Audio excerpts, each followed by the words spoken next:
गीता अध्ययन के इस सत्संग में आप सभी का स्वागत, जहां हम भगवत गीता के 7वें अध्याय को सर से जानने का प्रयास कर रहे हैं। आज बारी है श्लोक 3 से आगे बढ़ने की। सर को प्रणाम और निवेदन कि आज के सेशन की शुरुआत करें। ओम वसुदेव सुतं देवं कंस चाणूरमर्दनम देवकी परमानंदम कृष्णं वंदे जगद्गुरुम। सभी को बहुत बहुत प्रणाम। हमने अभी चर्चा शुरू की है 7वें अध्याय पर। हम अभी 3 ही श्लोक किए हैं और इसमें भगवान जी ने अर्जुन को एक बात कही है कि मैं तुम्हें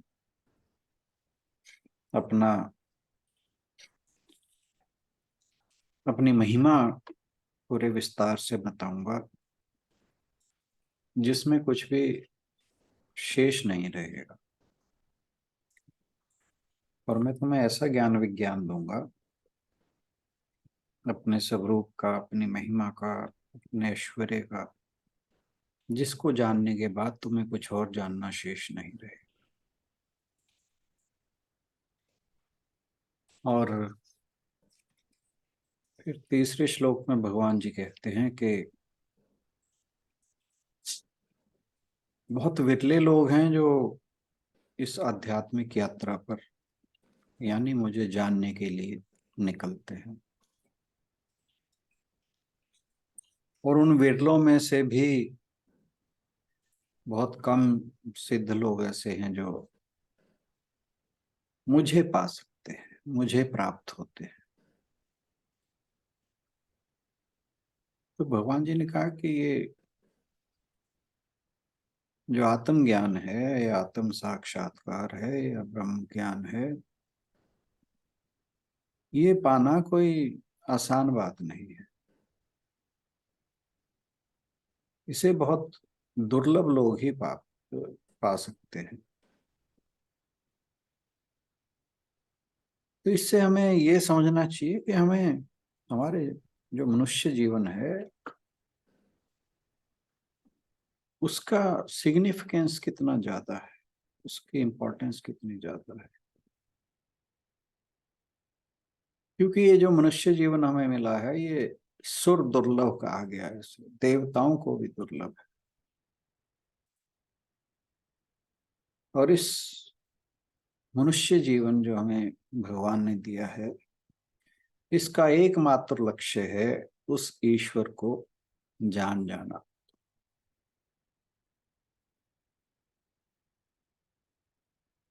उस ईश्वर को जानने के लिए बहुत लोग प्रयत्न करते हैं, करोड़ों में कोई एक प्रयत्न करता है। और उन जो कोई कुछ ही लोग प्रयत्न करते हैं, उनमें से कोई एक ही है, या कुछ कह लीजिए कुछ कुछ ही लोग हैं जो ईश्वर को जान पाते हैं। बृहदारण्यक के उपनिषद में आया था कि जो मनुष्य मनुष्य जीवन पाकर उस ब्रह्म का ज्ञान प्राप्त किए बिना मृत्यु लोक को प्राप्त होता है, यूं समझो कि उसने अपना जीवन बर्बाद कर दिया। वहां तो ये तक लिखा है कि आत्महत्या के समान है, कि इस जीवन को पाकर भी जिसने ब्रह्म ज्ञान को नहीं प्राप्त किया, उसने समझ लो आत्महत्या कर ली। तो ब्रह्म ज्ञान प्राप्त हो या ना, हमें प्रयास तो करना ही चाहिए। जब इस जीवन का लक्ष्य, ये परमात्मा ने जो हमें मनुष्य जीवन दिया है, जो देवताओं को भी दुर्लभ है।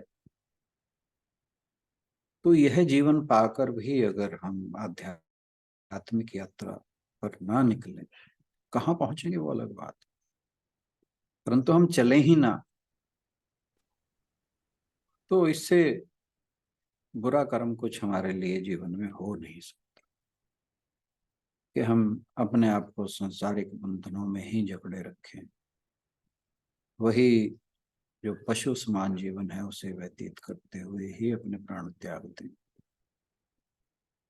तो फिर ये जीवन जो भगवान ने हमें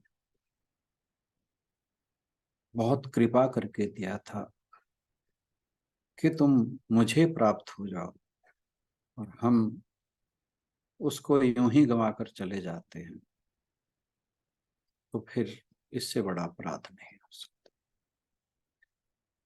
और को पाए या ना पाए वो अलग बात है, लेकिन हमें पाने का प्रयास तो करना ही चाहिए, और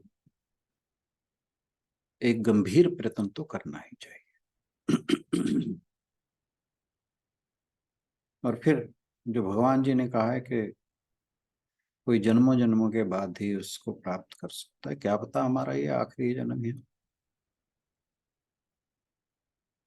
तो यूं कहकर अब भगवान जी अपने बारे में कुछ बताना शुरू करते हैं। पहले तो कहा भगवान जी ने अर्जुन को कि मैं बताऊंगा, फिर कहा कि मुझे पाना इतना आसान नहीं है। तीसरे श्लोक में यह भी कह दिया, ताकि जिसे वो बताने जा रहे हैं, या यूं कहिए अर्जुन के माध्यम से हमें बताना जा रहे हैं,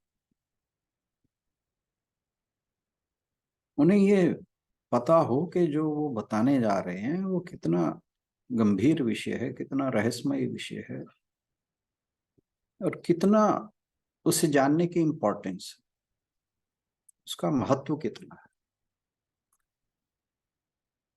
तो एक किस्म से वो हमारे मन में जिज्ञासा पैदा कर रहे हैं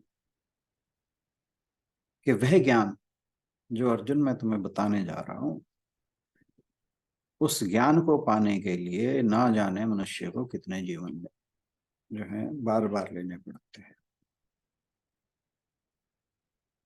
तो भगवान जी ने एक किस्म से जिज्ञासा उत्पन्न कर दी है कि अब वो क्या बताएंगे अपने बारे में, जिसे जानकर और कुछ जानना शेष नहीं रह जाता। तो आज जो बताने जा रहे हैं हम उस पर चर्चा करेंगे श्लोक 4 के माध्यम से। इससे पहले हम चर्चा प्रारंभ करें, आशु बहन से अनुरोध के श्लोक पढ़ते हैं। जी सर। भूमिरापो नलो वायुः खं मनो बुद्धिरेव च अहंकार इति यं मे भिन्ना प्रकृतिरष्टधा। पृथ्वी, जल, अग्नि, वायु, आकाश, मन, बुद्धि और अहंकार भी इस प्रकार यह 8 प्रकार से विभाजित मेरी प्रकृति है। यह 8 प्रकार के भेदों वाली तो अपरा अर्थात मेरी जड़ प्रकृति है। मेरे ख्याल से नेक्स्ट स्टार्ट हो जाएगा सर, यहीं तक होगा ना मेरी प्रकृति। एग्जैक्टली। तो जो भगवान जी ने अर्जुन को कहा था कि मैं तुम्हें विज्ञान सहित ज्ञान बताऊंगा, अब वो इसके बारे में बताना शुरू कर रहे हैं।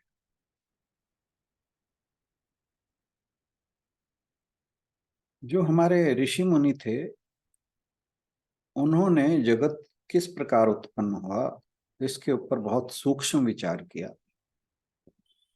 और बताया कि ये जो जगत है, जड़ पदार्थ,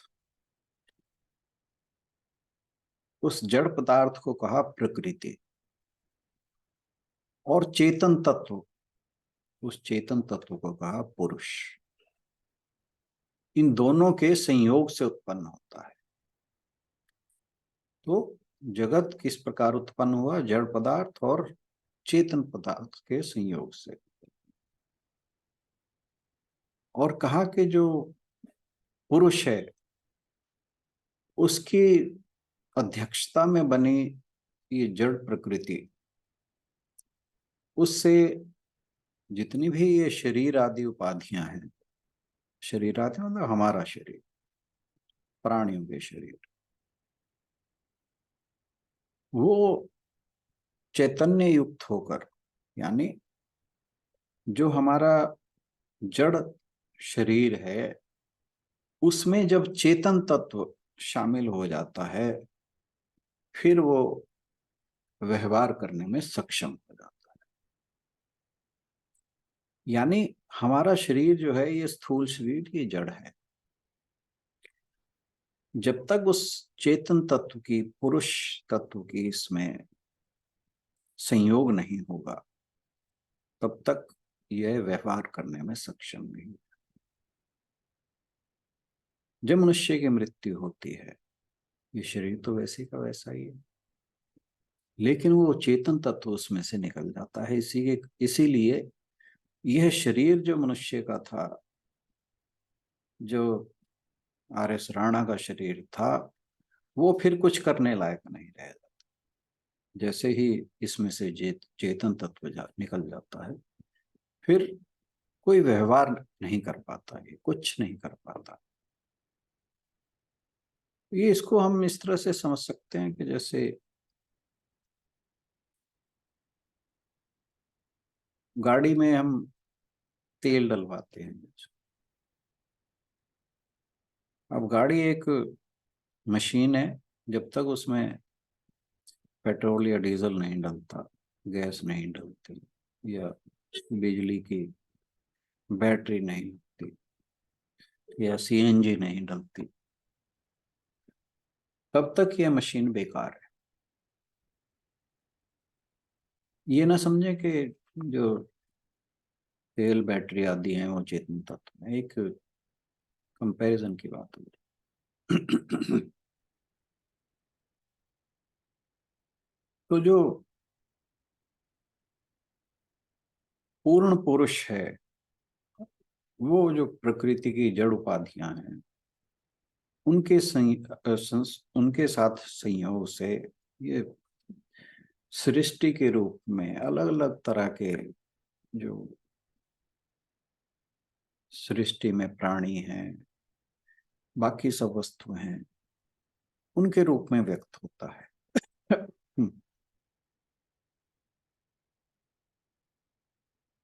अब ये जो प्रकृति है ये जड़ तत्व है,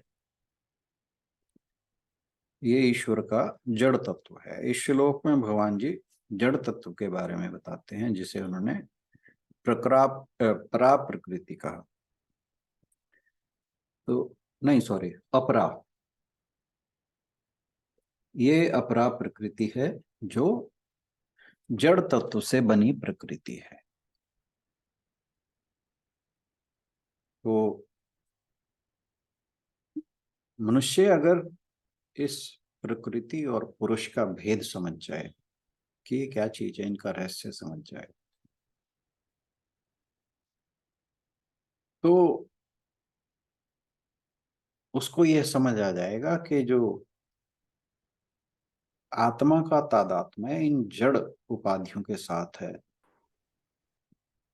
जब हम अपने स्वरूप का तादात्म्य इन जड़ उपाधियों यानी शरीर आदि, मन बुद्धि अहंकार आदि के साथ जोड़ लेते हैं, यही दुखों का कारण है।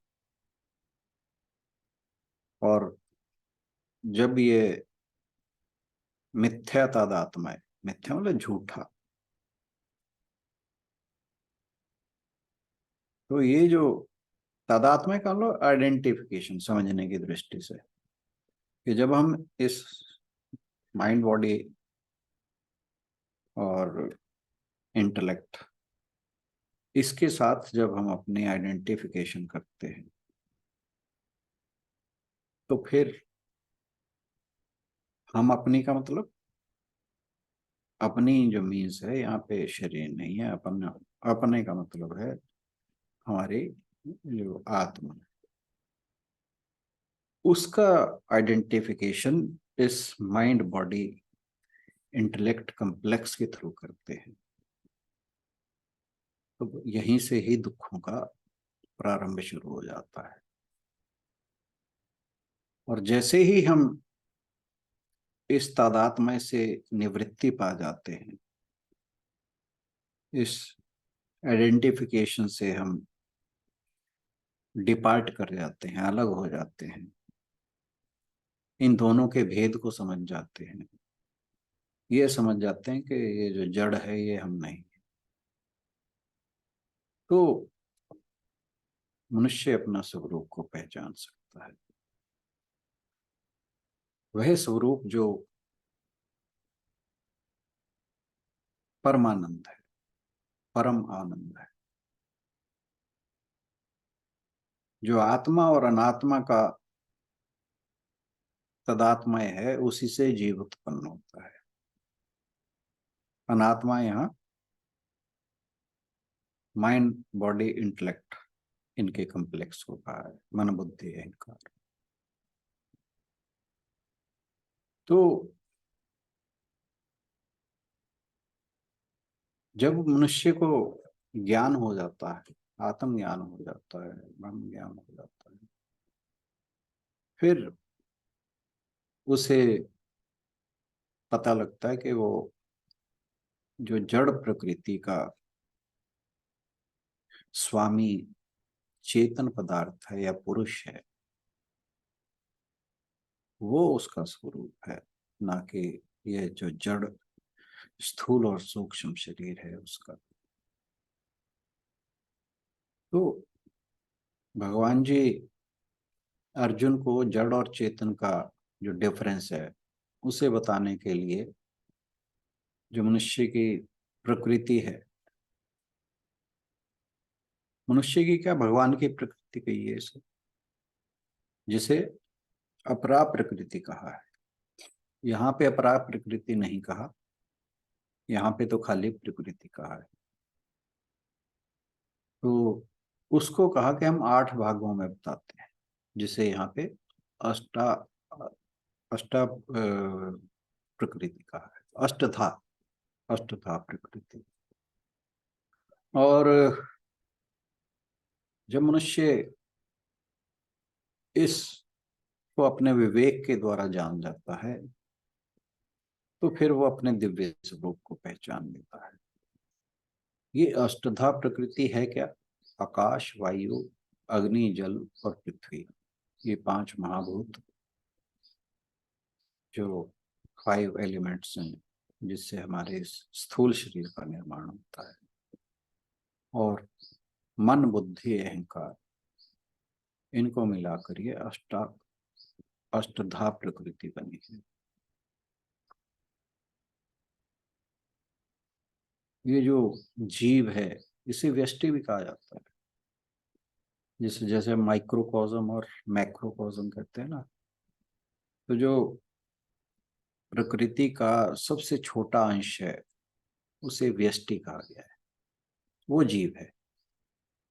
उसके अंदर वह जो है वो ये जो स्थूल पंच महाभूत हैं उनसे उसके स्थूल शरीर का निर्माण होता है। और जो उसका सूक्ष्म भाग है वो पंच ज्ञान इंद्रियां हैं, जिनके द्वारा वो जो बाह्य जगत है उनका अनुभव करता है और उनके साथ व्यवहार करता है। ज्ञान इंद्रियों के कारण ही जो विषयों की संवेदनाएं कहें या वाइब्रेशंस कहें, वो मन तक पहुंचती है। और उनमें उनको वो किस प्रकार की हैं इसको डिसाइड जो है वो आदमी के इंटेलेक्ट या बुद्धि करती है। और जो विषय मन जो है इंद्रियों के द्वारा विषयों को मन ग्रहण करता है और बुद्धि के द्वारा उनका निश्चय या ये डिसाइड करना कि वो किस प्रकार की है, ठीक है, गलत है, अच्छी है, बुरी है। उसके कारण एक अहम वृत्ति बनी रहती है, अहंकार मनुष्य में बना रहता है। और ये सब जड़ उपाधियां हैं जो चैतन्य के साथ संयोग कर व्यवहार बनने में सक्षम होती है। प्रकृति को एक जगह कहा है प्रथम प्रकृति, यानी प्रथम रचना। प्र माने प्रथम और कृति माने रचना। तो जो यह प्रकृति है कि भगवान ने अपने अंदर ऐसी रेखाएं खींच ली हैं जिससे वे जड़ के रूप में मालूम पड़ते हैं। वही दृश्य है, वही दृष्टा है। और परमात्मा को पहचानने के लिए विवेक की आवश्यकता होती है। यह जड़ है, यह चेतन है, ये जो जड़ प्रकृति है उसे बताया भूमि, आपो, अनलो, वायु।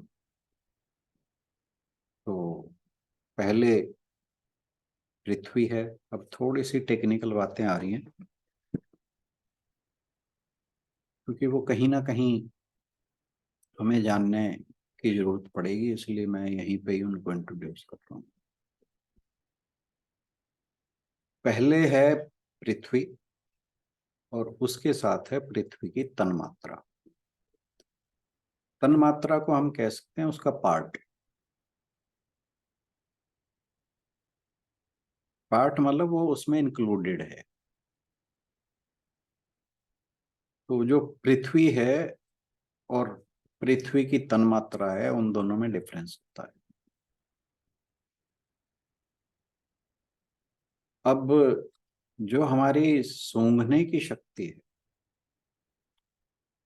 वो पृथ्वी की तन्मात्रा है।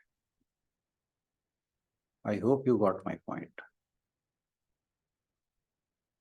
जो गंध को ग्रहण करने की शक्ति है, नाक की बात नहीं हो रही, नाक तो एक इंस्ट्रूमेंट है।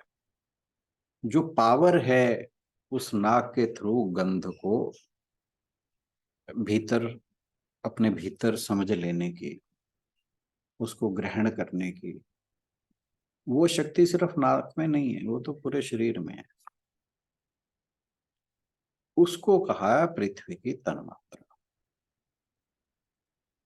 इसी प्रकार बाकी जितने भी ये चारों पंच महाभूत हैं उनकी अपनी अपनी तन्मात्राएं होती हैं।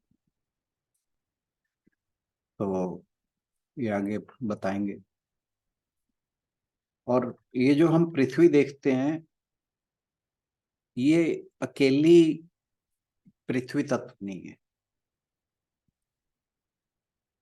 इसमें आधा भाग जो है, अगर हम 16 आने की बात करें तो 8 आने तो पृथ्वी तत्व है, 2 आने जल, 2 आने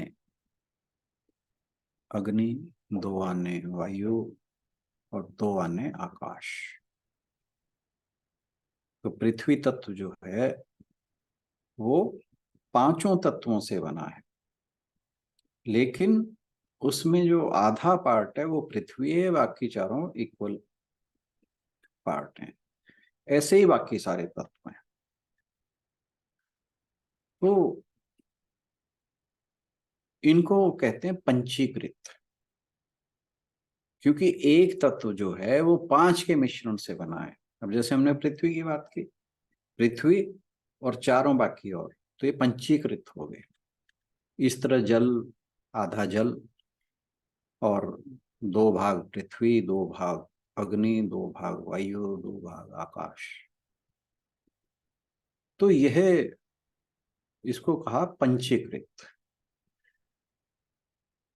और इंद्रियों में जो इनकी शक्ति होती है वो अपंचीकृत होती है। इसका मतलब क्या हुआ? उसमें तो सारे तत्व आ गए। जो इंद्रियां हैं उनमें ऐसा नहीं है। जैसे आंख है, वो केवल देख सकती है, सूंघ नहीं सकती। नाक है, केवल सूंघ सकती है, देख नहीं सकती, या बाकी चीजें, बाकी काम नहीं कर सकती। तो ये जो इस श्लोक में है ना, भूमि रापो नलो वायु, वो अपंचीकृत पंचभूत में है। वे मिट्टी जिसमें पानी, आग, हवा और आकाश नहीं है। तो ये पंच महाभूत और पांच महाभूत की तन्मात्राएं, ये हो गए 10। पांच कर्मेंद्रियां, पांच ज्ञानेन्द्रियां, तो ये कितने हो गए? पांच पांच पांच पांच, 20। और मन, बुद्धि, अहंकार, ये तीन और हो गए, तो ये 23 हो गए। तो जो प्रकृति है उसे मिलाकर ये 24 तत्व हो जाते हैं, और कहते हैं कि प्रकृति 24 तत्वों से बनी है। एक चीज आप समझिए कि प्रकृति को भी यहाँ 24वां तत्व मान लिया है। कायदे में पार्ट जो थे वो 23 थे, और कहा कि पृथ्वी को, प्रकृति को मिला के ये 24 हो जाते हैं, और प्रकृति के ये 24 तत्व माने जाते हैं। तो इसी से ये जो पूरा विश्व है, वो जो ईश्वर है, इसी प्रकृति के माध्यम से मैनिफेस्ट होता है। तो ये जो विश्व है, ये भगवान का ही एक प्रकार है। ये जितनी भी सृष्टि है, ये भगवान की ही प्रकृति है। और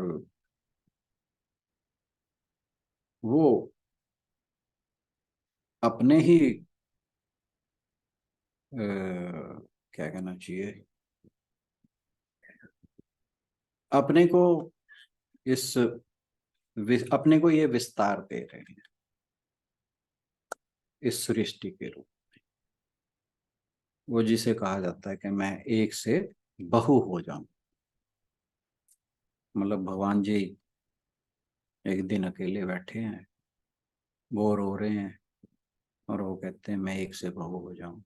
तो इस तरह से उन्होंने इस सृष्टि की रचना की।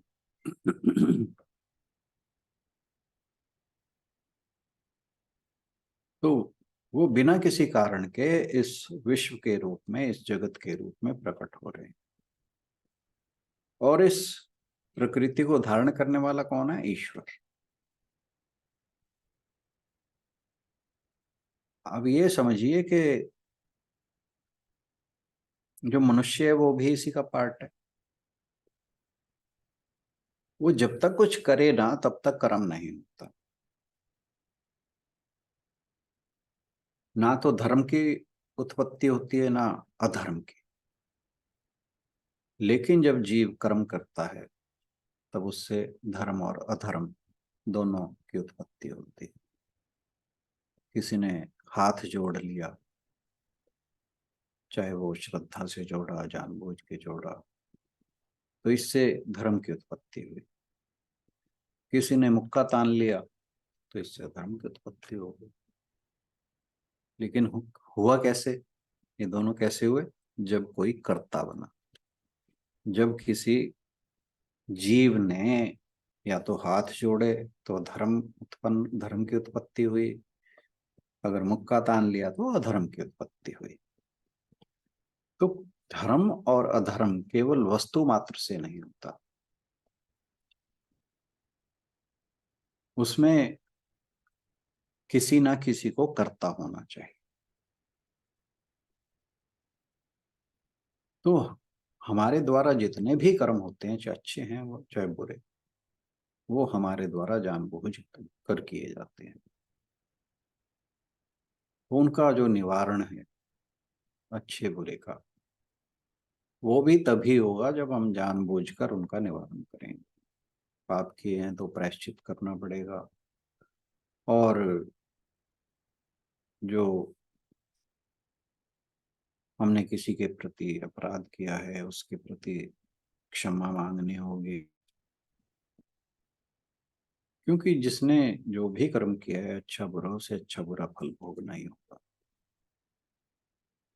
यह प्रकृति तो भगवान की है, लेकिन जो कर्तव्य है वो जीव का है। मिट्टी, आग, हवा, पानी, आकाश, इंद्रिय, मन, बुद्धि, अहंकार सब प्रकृति से ही उत्पन्न हुए, प्रकृति ही इनमें बनी है, यही भगवान की प्रकृति है। परंतु जब हम इसमें कर्तव्य अभिमान करके कर्म करने लगते हैं, तब फल की उत्पत्ति होने लगती है। तो ये जो प्रकृति के अंग हैं, मिट्टी, आग, हवा, पानी, इनमें सुख दुख नहीं है, वो तो भगवान की रचना है। और भगवान ने जो कुछ भी बनाया वो सब आनंदमय है। वो तो केवल आनंद का सृष्टि, आनंद का आनंद को उत्पन्न करने वाले हैं।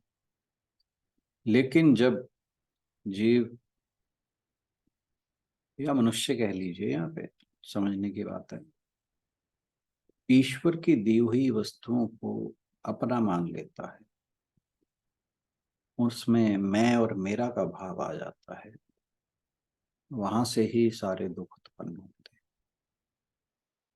ये जितने भी पंच महाभूत हैं या बाकी ईश्वर की प्रकृति के अंग हैं, उनके कारण दुख नहीं उत्पन्न होता। मिट्टी किसी को दुख नहीं देती, ठीक है ना। दुख कब होता है कि ये मेरी है, ये उसकी है। जहां ये मेरा उसका आ गया, वहीं फिर दुख खड़ा हो जाता है। भगवान की सृष्टि में दुख नहीं है, ना कोई दुख देने वाला है, लेकिन जब हम कर्ता होकर कर्म करने लगते हैं, बस वहीं से दुख स्टार्ट हो जाता है। दुख जो है वो हमारी समझ का कसूर है। और अगर ये समझ आ जाए कि जो कुछ भी हो रहा है वो प्रकृति में हो रहा है, तो फिर दुख नहीं रहता, क्योंकि जो कुछ हो रहा है उसमें सब परिवर्तित हो रहा है। धरती में परिवर्तन हो रहा है, काल में परिवर्तन हो रहा है, यानी समय में, हर चीज में परिवर्तन है। भगवान की जो बनाई हुई सृष्टि है वो हर समय बदल रही है। लेकिन जब हम उस बदलती सृष्टि के साथ अपने आप को जोड़ लेते हैं, जैसे हम बालपन से जवान होते हैं, कोई बालपन ना छोड़े तो वो दुखी रहेगा, है ना। मान लीजिए जवानी से कोई बुढ़ापे की ओर अग्रसर हुआ, वो कहे नहीं मैं तो जवान ही रहूंगा, तो फिर उसके लिए दुखों का ही कारण बनेगा। जब हम पकड़ते हैं ना, तब समस्या होती है। जैसे हमने एक पेड़ को पकड़ लिया कि ये ऐसा ही बना रहे, वो ऐसा बना ही नहीं रह सकता। उसमें पत्ते नए आएंगे, झड़ेंगे, फल आएंगे, गिरेंगे, वो चलता रहेगा, छोटे से बड़ा होता रहेगा।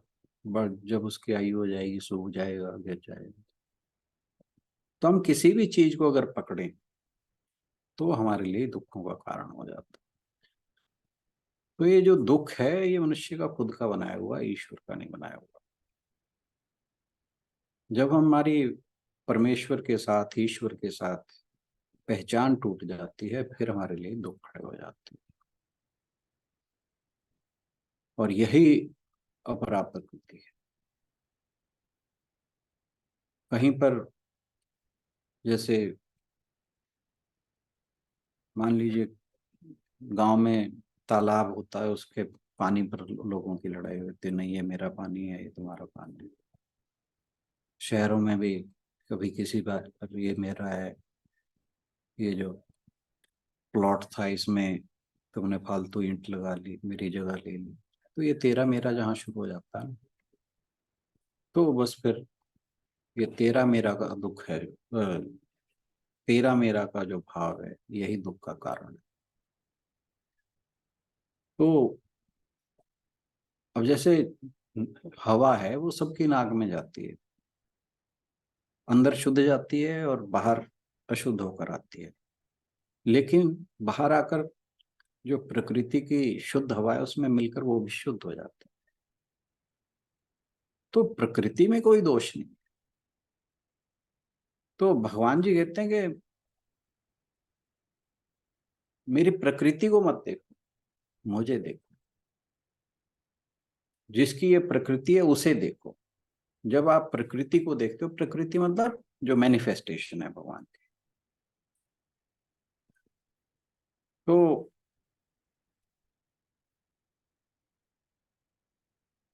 जो कहते हैं कि सुकृति पुरुष हैं, ये गीता जी में ही आया है, चतुर्विधा भजन्ते माम जनः सुकृतिनो अर्जुन, कि जो सुकृति पुरुष हैं वे भगवान को देखते हैं और भगवान की भक्ति करते हैं।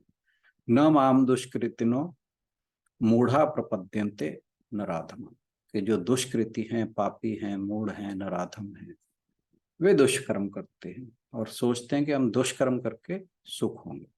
वे सब मूढ़ता में फंसे हुए हैं और नराधम हैं। नराधम निम्न कृति के नर, निम्न प्रकृति के नर, यानी बहुत ही गिरे हुए आदमी। अधम जो है तो वो बहुत, जिसका बहुत पतन हो चुका होता है उसे कहते हैं अधम। तो वो जो है भगवान की शरण ग्रहण नहीं करते, भगवान की भक्ति नहीं करते।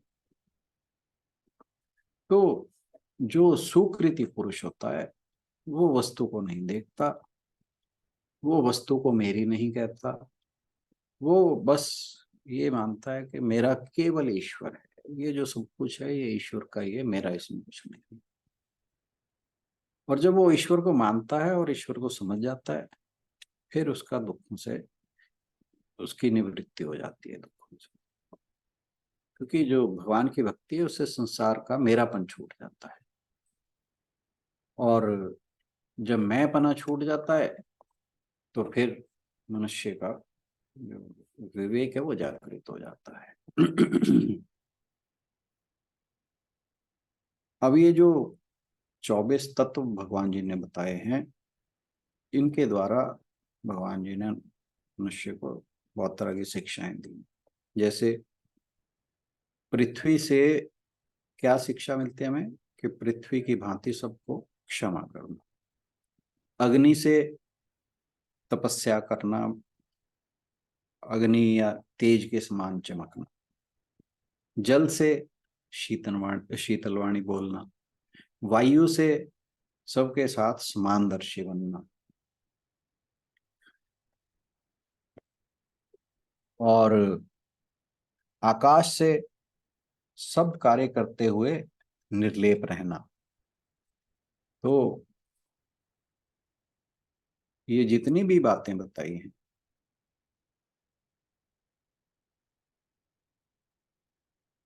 ये सारी मनुष्य को उससे शिक्षा पाने के लिए। और ये जो स्थूल तत्वों का निर्माण है, इससे भगवान जी ने ये बताया कि ये जो जड़ शरीर है जो 24 तत्वों का बना है, जब तक इसका ज्ञान नहीं होगा कि ये शरीर किस लिए मिला है, तब तक जो सूक्ष्म आत्मा है उसे नहीं जान सकते। स्थूल का जो ध्यान है उसके बाद ही सूक्ष्म का ध्यान हो सकता है। इसके बाद भगवान जी अपनी परा प्रकृति बताएंगे अगले श्लोक में, उस पर हम कल चर्चा करेंगे। आज के लिए इतना ही। बहुत बहुत धन्यवाद।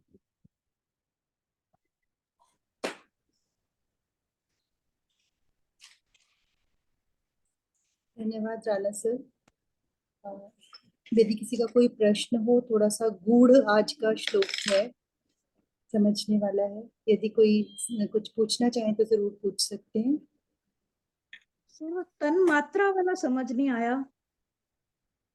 मुझे पता था वहां दिक्कत आएगी, मैंने इसलिए थोड़ा सा उसको एम्फेसाइज भी किया, कि इसलिए मैंने एक एग्जांपल लेके समझाया थी वो जैसे वो बात इंद्रियों के विषय होते हैं ऐसे ही इनके भी विषय हैं एक तरह से वो। का पार्ट कहते हैं। और उसकी जो एक ये कन्नोटेशन समझ लो, या उसका एक नामकरण किया हुआ है, वो तन्मात्रा किया हुआ कि हमें गंध जो है वो पृथ्वी से मिलती है। अच्छा। ऐसे ही बाकी जितने भी तन्मात्राएं हैं वो सारे, जितने भी ये पंच महाभूत हैं उनकी सबकी अपनी अपनी तन्मात्राएं हैं। तो उसी से मिलकर ये 24 तत्व बने हैं। और ये जो मेन पार्ट है उससे डिफरेंट होती है, मतलब धरती की जो तन्मात्रा है वो धरती से अलग है।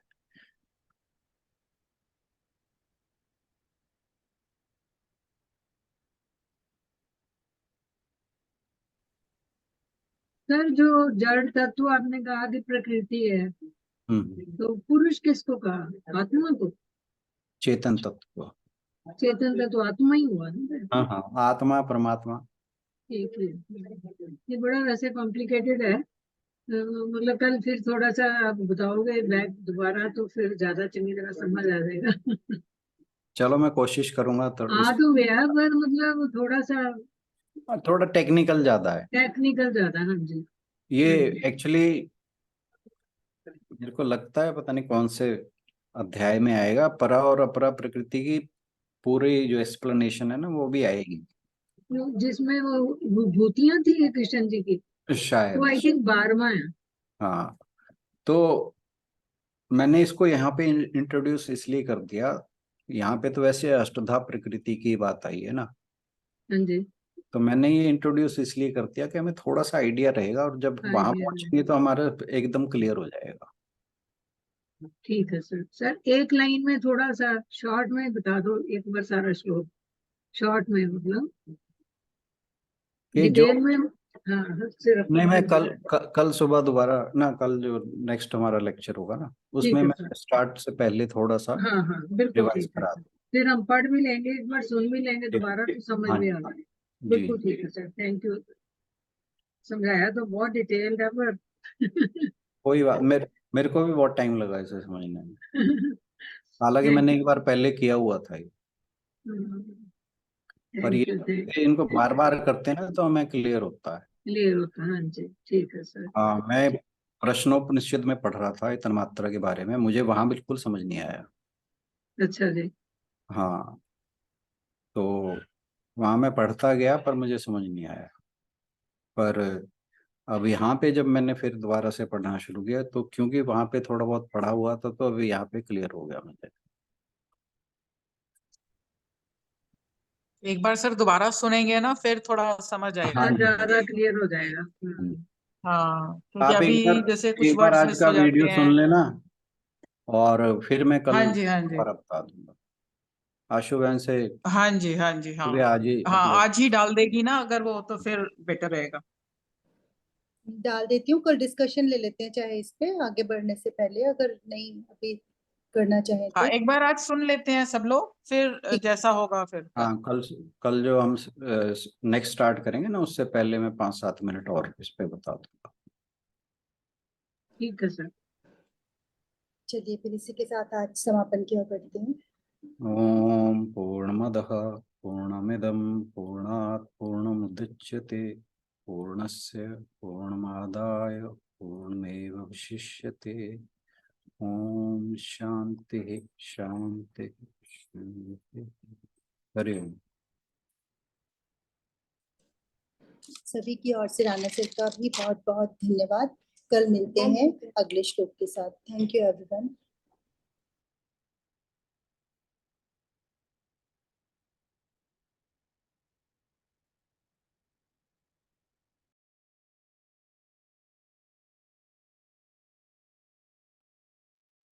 आठ बजे खोल देना फिर है।